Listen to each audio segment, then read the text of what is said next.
You're going to see a state measure called Proposal 1, an amendment to protect against unequal treatment. It'll be on either the front bottom of your ballot or on the other side, depending on where you live and how many races there are on those ballots. And Prop 1 reads as follows. This proposal would protect against unequal treatment based on ethnicity, national origin, age, disability, and sex, including sexual orientation, gender identity, and pregnancy. It also protects against unequal treatment based on reproductive health care and autonomy.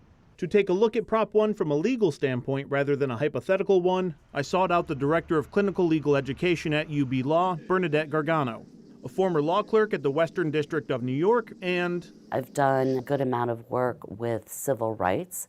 In fact, my clinic is about promoting equal protection and civil rights. Explain Prop 1 to me in a way that doesn't make my brain want to shut down.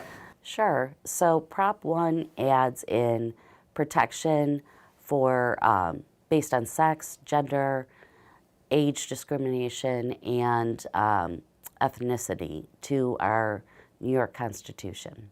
The current Equal Protections Clause already includes race, color, creed, or religion. And it's very important to note that in New York State, these additional protections being considered in Prop 1 are already state law and have been, in some instances, for decades. But just like other aspects of the political discourse throughout the state and country, there's a few liberties being taken in terms of what this proposal does and doesn't do. So We'll do the lightning round.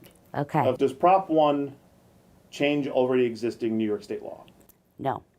Does Prop 1 protect against LGBTQ discrimination? Yes.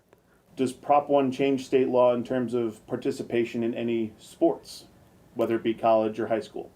So no, because again, we already have laws to address that. Does Prop 1 impact parental rights? No, it doesn't impact parental rights. I have heard some folks calling it a Parental Replacement Act. That's not correct. Prop 1 doesn't change anything with respect to, for example, a parent and a child who may want certain medical care. Does Prop 1 guarantee abortion rights in New York State? It doesn't use the word abortion, but it does talk about pregnancy outcomes and autonomy.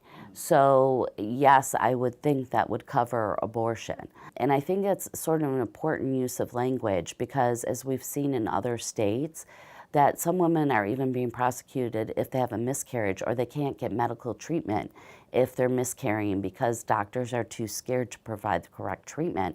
So from a legal standpoint, Prop 1, it doesn't change anything we weren't allowed to do before. The law will stay the same, but this will give it greater protection so that if the political winds blow, you can't simply amend a statute or rescind a law.